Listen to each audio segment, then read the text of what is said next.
Hello students. तो last lecture में हमने की थी डाल्टन की एटॉमिक थ्योरी, जिसमें एटम्स के बारे में बताया था, कैसे कंबाइन होते हैं एटम्स, कंपाउंड कैसे बनते हैं, आइसोटोप्स, आइसोबार्स के बारे में बताया था। तो उससे आगे अब नेक्स्ट टॉपिक हम कर रहे हैं एवोगैड्रोस लॉ। ठीक है, तो देखिए डाल्टन ने अपनी एटॉमिक थ्योरी में क्या कहा था कि एटम्स जब कंबाइन होते हैं तो वो सिंपल रेशो में कंबाइन होते हैं। और उससे पहले गेलुजैक्स लॉ ऑफ गैसियस वॉल्यूम्स पढ़ा था। उस लॉ में क्या कहा गया था, गेलुजैक्स ने क्या कहा था कि जब गैसेज आपस में कंबाइन होती हैं तो वो भी आपस में उनका जो वॉल्यूम्स का रेशो है वो भी क्या होता है, सिंपल रेशो होता है। ठीक है, इन दोनों फैक्ट्स को कंबाइन करके इटालियन साइंटिस्ट थे बर्जीलियस, उन्होंने क्या बताया, उन्होंने ये बताया कि कहीं ना कहीं गैसियस वॉल्यूम्स और डाल्टन की जो थ्योरी है उसके लॉ को हम हर एलिमेंट, हर कंपाउंड के ऊपर अप्लाई कर सकते हैं। यानी उसका कहने का ये मतलब था, डाल्टन ये कहते हैं कि भाई जब दो एटम या ज्यादा एटम्स आपस में मिलते हैं तो वो सिंपल रेशो में मिलते हैं बाय मास। डाल्टन ने बात की थी मास के रेशो की, बर्जीलियस ने ये कहा कि उनकी वॉल्यूम्स का रेशो भी सिंपल रेशो होना चाहिए। और उसने एक दो एग्जांपल भी लिया, जैसे पानी बनता है तो वो बनता है हाइड्रोजन और ऑक्सीजन के रिएक्शन से। तो उसने कहा कि दो वॉल्यूम, मान लीजिए हम 100 मिलीलीटर ले लेते हैं हाइड्रोजन, और एक वॉल्यूम जो है वो किसकी है, एक वॉल्यूम ऑक्सीजन की है, यानी 50 ml ये ले लिया। तो ये जो हमारा बना, ये वाटर की दो वॉल्यूम तैयार हो जाती हैं। यानी कि वॉल्यूम का रेशियो ये कहता है जब एटम्स और एटम्स अलग अलग एलिमेंट्स से कंबाइन होते हैं, वो कंपाउंड बनाते हैं, तो वो वॉल्यूम्स में भी सिंपल रेशियो रखते हैं। डाल्टन ने कहा था उनका रेशियो मास के थ्रू सिंपल रेशियो होता है। बर्जीलियस ने ये कहा वॉल्यूम के थ्रू भी उनका जो रेशियो होगा वो सिंपल होगा। उसने एक और एग्जांपल लिया, हाइड्रोजन और क्लोरीन जब मिलते हैं तो हाइड्रोक्लोरिक गैस बनती है। इसकी एक वॉल्यूम थी, इसकी एक वॉल्यूम थी और इसकी दो वॉल्यूम थी। तो देख सकते हैं 1:1:2। इस तरीके से इनका अनुपात मास के साथ साथ वॉल्यूम में भी, जब दो एलिमेंट आपस में मिलते हैं और कंपाउंड बनाते हैं तो उनका मास का रेशियो भी सिंपल रेशियो होता है डाल्टन के अकॉर्डिंग, और बर्जीलियस के अकॉर्डिंग उनका वॉल्यूम का रेशियो भी जो है वो सिंपल रेशियो होता है। इसी चीज को आगे बढ़ाया एमिडियो एवोगैड्रो ने।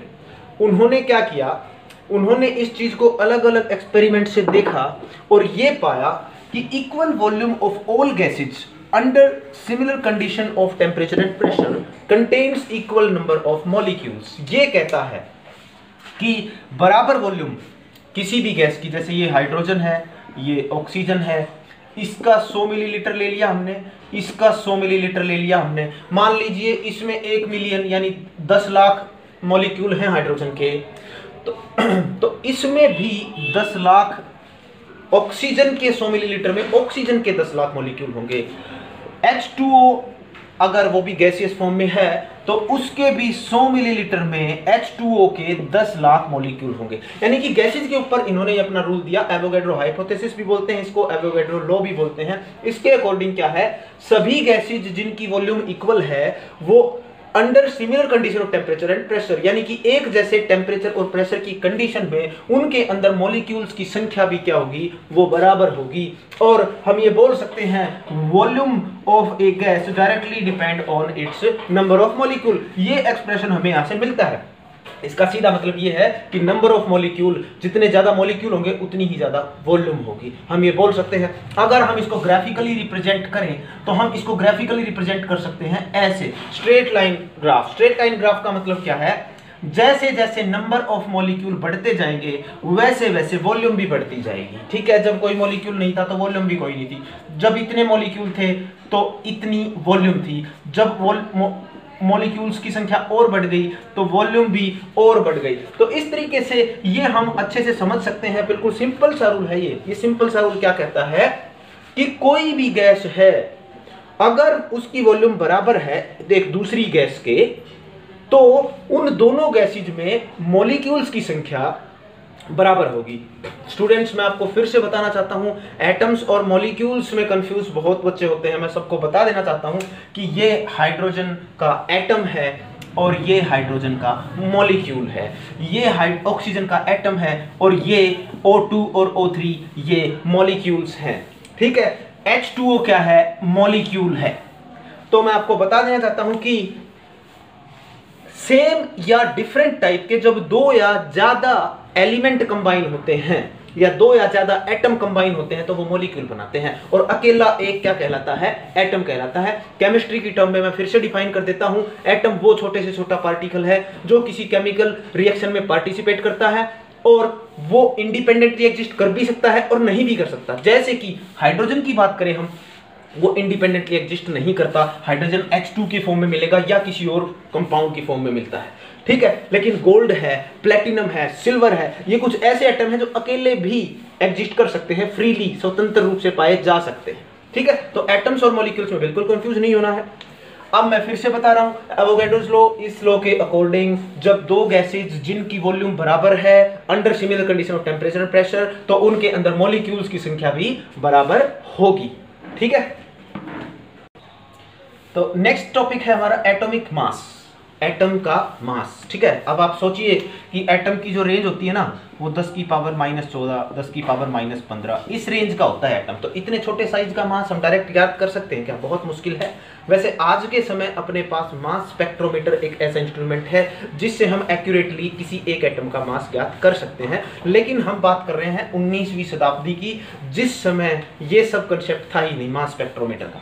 तो उस समय क्या था, केवल रिलेटिव मास निकालते थे। रिलेटिव मास का मतलब हाइड्रोजन सबसे हल्का एलिमेंट लिया गया और उससे कंपेयर किया गया फिर दूसरे मासेस को, तो उसके कंपैरिजन में देखा गया कि कोई वैल्यू कुछ आई, कोई वैल्यू कुछ आई, कि भी कोई 5 गुना ज्यादा था, कोई 4 गुना ज्यादा था, ज्यादातर वैल्यू फ्रैक्शनल आई, जैसे कि 2.5 गुना, 1.5 गुना। तो इसलिए हाइड्रोजन को ड्रॉप करके फिर क्या लिया गया, कार्बन 12, कार्बन के मास को लिया गया एक स्टैंडर्ड की फॉर्म में, उससे रिलेशन में रखा गया फिर सारे मासेस को।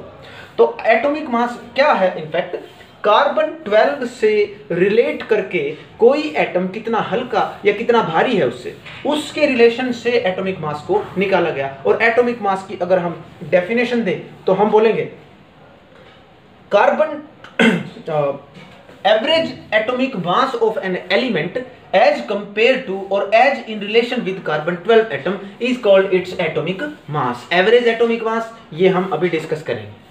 तो समझिए आप, कार्बन 12 से कोई एटम का मास कितना हल्का या कितना भारी है, उसके रिलेशन में वो वैल्यू जो थी वो उसका एटॉमिक मास कहलाती है। फिर एक यूनिट आई जिसको हम बोलते हैं एटॉमिक मास यूनिट, जिसको आजकल हम यू से भी डिनोट करते हैं, यूनिफाइड मास बोलते हैं, एटॉमिक मास यूनिट और यूनिफाइड मास।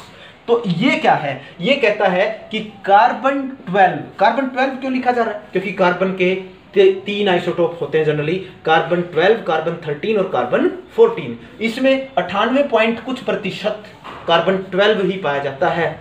तो इसलिए कार्बन 12 के मास को स्टैंडर्ड मान के और उसका 1/12 हिस्सा 1/12 of mass of carbon 12 atom is called one atomic mass unit or unified mass। one unified mass is equal to 1/12 into carbon के जो कार्बन 12 है उसके मास का 12वां हिस्सा क्या कहलाता है, यूनिफाइड मास या एक एटॉमिक मास यूनिट, जिसकी वैल्यू बाद में कैलकुलेट भी की गई और वो वैल्यू आई 1.6605 इंटू 10⁻⁻27 किलोग्राम। ग्राम में करेंगे तो -24 ग्राम कर दो। पता है आपको कि जब हम किलोग्राम को ग्राम में बदलते हैं तो 1000 से गुना कर देते हैं, तो बहुत ही छोटी बात है, आपने बहुत बार पढ़ी होगी। तो 1 U या 1 एटॉमिक मास यूनिट का मतलब है इतना मास, ठीक है। देखिए कई एलिमेंट्स जैसा कि मैंने बताया आइसोटोप की फॉर्म में मिलते हैं। आइसोटोप की फॉर्म में जैसे हमारा कार्बन है 12, कार्बन 13, कार्बन 14। आप सब जानते हैं आइसोटोप क्या होते हैं। आइसोटोप वो एलिमेंट होते हैं जिनमें एटॉमिक नंबर तो सेम होता है, इनमें सब में 666। कार्बन में प्रोटॉन की संख्या क्या है, एटॉमिक नंबर बोलते हैं उसको, वो क्या है 6 है सब में, लेकिन प्रोटॉन प्लस न्यूट्रॉन की संख्या अलग अलग होगी। जैसे इसमें 6 है न्यूट्रॉन, इसमें 7 है और इसमें 8 है। तो आइसोटोप वो एलिमेंट हैं, एक ही एलिमेंट के वो अलग अलग हिस्से जो जिनमें एटॉमिक नंबर सेम मिलता है लेकिन मास नंबर डिफरेंट होता है। मास नंबर का मतलब प्रोटॉन प्लस न्यूट्रॉन। तो देखिए क्लोरीन है, क्लोरीन 35 और क्लोरीन 37 में मिलता है। नियोन है, नियोन भी हमारा अलग अलग सोर्सेज में मिलता है, अलग अलग तरीके से मिलता है, 19, 20 इस टाइप से। तो अब समझिए आप इसको जैसे क्लोरीन 35 और 37 दोनों रूपों में पाया जाता है, तो भाई हम इसका कैलकुलेशन में 35 लेंगे या 37 लेंगे, तो हमें ये कंफ्यूजन रहती है। इसलिए एक टर्म आती है एवरेज एटॉमिक मास, वो देखिए हम कैसे निकालेंगे एवरेज एटॉमिक मास। क्लोरीन 35 मिलता है 37 से 3:1 में, 35 क्लोरीन 37, 3:1 मतलब अगर टोटल 4 हिस्से हैं क्लोरीन के तो उनमें से 3 हिस्से 35 क्लोरीन 35 के हैं और एक हिस्सा क्लोरीन 37 का है। तो हम कैसे ज्ञात करेंगे इसका average atomic mass? 35 × 3 + 37 × 1 divided by 3 + 1 and it comes out to be 35.5। इसका मतलब अब हम कैलकुलेशंस में जब ये कैलकुलेट किया तो वैल्यू आ गई 35.5। अब जब भी क्लोरीन की कोई कैलकुलेशन होगी तो हम ना तो 35 लेंगे ना 37 लेंगे, उसका एवरेज एटॉमिक मास लिया जाएगा 35.5। और स्टूडेंट्स आपको मैं एक बात बता दूं, 1 से लेकर 20 तक आपको पीरियोडिक टेबल में से मास नंबर याद कर लेने हैं। जैसे हाइड्रोजन का 1 होता है, हीलियम का 2 होता है, लिथियम का 3 होता है। इसी तरीके से आपको कम से कम 20 तो याद करने ही है, 30 कर सको तो वो और भी अच्छा रहेगा आपके लिए। ठीक है, तो थोड़ा थोड़ा ये हर रोज आप याद कीजिए, 1 to 20, 1 to 30, 1 to 40, जितना कर सकें आप उतना ही अच्छा है। लेकिन एक स्टूडेंट, नॉर्मल स्टूडेंट, जो एवरेज स्टूडेंट है, बहुत ज़्यादा क्रैमिंग पावर जिसकी नहीं है, वो अपना 1 से 20 तक याद करे, कोई दिक्कत नहीं है। बाकी चीज़ें जो एक्सेप्शनल आती रहेंगी वो हम डिस्कस करते रहेंगे। ठीक है, तो नेक्स्ट है student molecular masses. Molecular mass क्या होगा? मॉलिक्यूल आप सब जानते हैं एटम से मिलकर बनते हैं, तो एक मॉलिक्यूल के मास में हम क्या करेंगे, उस मॉलिक्यूल में जितने भी एटम मौजूद हैं उन सब के मासेस को ऐड कर देंगे। जैसे वाटर सिंपलेस्ट मॉलिक्यूल बार बार इस्तेमाल होता है, हाइड्रोजन का 1 होता है मास और 2 हाइड्रोजन है तो 2 से गुना कर देंगे। ऑक्सीजन का 16 होता है तो 16 और 2 18। इसका मतलब हम बोल सकते हैं molecular mass of water is 18U। ठीक है, और जैसे और भी कई चीज़ें हैं, CO2 है, CH4 है, इन सब के मॉलिक्यूलर मास आप निकाल कर देखें। कार्बन का होता है 12, ऑक्सीजन का होता है 16, लेकिन 2 ऑक्सीजन है तो 2 × 16 कितने हो गए हैं? 32 और 12 44U। ठीक है, यू का मतलब समझते हैं ना, एटॉमिक मास यूनिट, यानी इसको यूनिफाइड मास से रिप्लेस कर दिया हमने। AMU को U से डिनोट करते हैं आजकल, यूनिफाइड मास। CH4 के लिए 12 तो कार्बन के लिए, हाइड्रोजन का 1 होता है लेकिन 4 हाइड्रोजन है, 4 × 1 12 और 4 16, तो 16U हमारा हो गया मॉलिक्यूलर मास ऑफ दिस। ठीक है स्टूडेंट्स, इन मॉलिक्यूलर मासेस को या एटॉमिक मासेस को ग्राम में रिप्रेजेंट कर दिया जाए ना तो वो ग्राम मॉलिक्यूलर मास। जैसे मैं पूछूं वाटर का ग्राम मॉलिक्यूलर मास क्या है, तो उसका मतलब होगा 18 ग्राम। ठीक है, इसी तरीके से CO2 का ग्राम मॉलिक्यूलर मास कोई पूछे तो हम बोलेंगे 44 ग्राम। अगर कोई हमसे CH4 का पूछे तो बोलेंगे 16 ग्राम्स। तो एटॉमिक मास या मॉलिक्यूलर मास को ग्राम में रिप्रेजेंट कर देना, उसका क्या बोला जाता है? ग्राम एटॉमिक या ग्राम मॉलिक्यूलर मास। देखिए स्टूडेंट, फॉर्मूला मास क्या होता है? कुछ आयनिक कंपाउंड होते हैं जैसे Na पॉजिटिव Cl नेगेटिव। ठीक है, तो इनकी जो अरेंजमेंट होती है ना, इनकी अरेंजमेंट होती है वो Na पॉजिटिव और Cl नेगेटिव के रूप में होती है। जैसे एक मॉलिक्यूल में वाटर है ना, वाटर में H2 आपस में बंधे हुए हैं, हमेशा वो ऐसे ही मिलेंगे। हम अगर अलग हाइड्रोजन करना चाहें तो उसके लिए स्पेशल मेथड्स की जरूरत रहेगी, लेकिन NaCl में जरूरी नहीं है कि NaCl एक मॉलिक्यूल के रूप में एक एंटिटी अपने पास रहे, हमेशा जरूरी नहीं है चीज। तो आयोनिक कंपाउंड्स में उसके फॉर्मूला से उसका मास निकाला जाता है और इसको हम बोलते हैं फॉर्मूला मास। तो देखिए सोडियम का मास है 23, क्लोरीन का 35.5, तो ये हो जाएगा 58.5U। ये इसका क्या है? Formula mass. तो in solid state sodium chloride does not exist as a single entity. जैसे मॉलिक्यूल्स सिंगल एक ही रूप में रहते हैं ना, वैसे NaCl एक ही एंटिटी के रूप में एग्जिस्ट नहीं करता। Na पॉजिटिव अलग हो सकता है, Cl नेगेटिव अलग हो सकता है। They are not always in combined form, so the formula is generally taken as formula mass.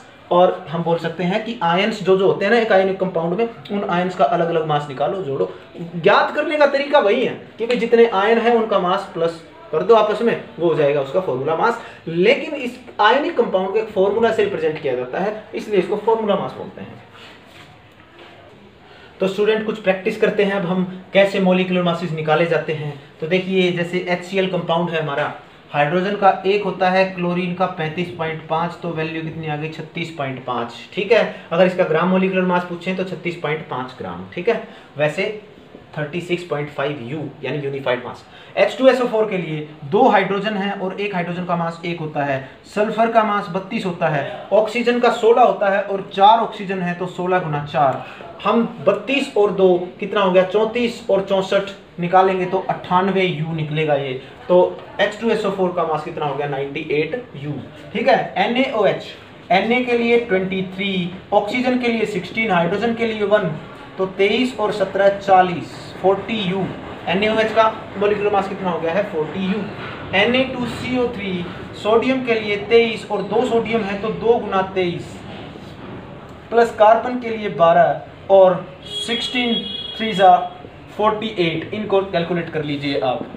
Carbon 6 है 6 गुना 12 प्लस हाइड्रोजन 12 है 12 गुना 1 प्लस ऑक्सीजन 6 है 6 गुना 16। इनको आप कैलकुलेट कर लीजिए। KNO3 पोटेशियम होता है 39 और नाइट्रोजन होता है 14, ऑक्सीजन होता है 16 और 3 ऑक्सीजन है तो 3 × 16। ये सब कैलकुलेट करके हम पता कर सकते हैं कि किसका मास कितना है। मोलिकुलर मास निकालना आप सीख गए हो। तो स्टूडेंट्स देखिए, ये सब जो चीजें मैंने करवाई ना, ये चीजें आपको फर्स्ट टाइम लगेंगी थोड़ी सी टिपिकल, लेकिन बाद में आपको इतनी इजी लगेगी जैसे आपने कोई हिंदी, इंग्लिश और दूसरे इजी सब्जेक्ट पढ़े हैं ना, वैसे ही है ये फिजिक्स और केमिस्ट्री। आपको बिल्कुल नहीं घबराना है, ठीक है। बाकी फिर भी कोई दिक्कत आए तो आप हमें कमेंट करते रहिए। आप हमारे साथ व्हाट्सएप से जुड़ सकते हैं। 9896570792 हमारा व्हाट्सएप नंबर है। किसी भी प्रकार की कोई भी दिक्कत हो आप व्हाट्सएप पे पूछिए, कमेंट कीजिए, कॉल कर सकते हैं, ठीक है। मैं जल्दी ही इसके नोट्स डाल दूंगा तो I think it will be even better for you guys, ठीक है। आज के लिए इतना काफ़ी है। Thank you very much.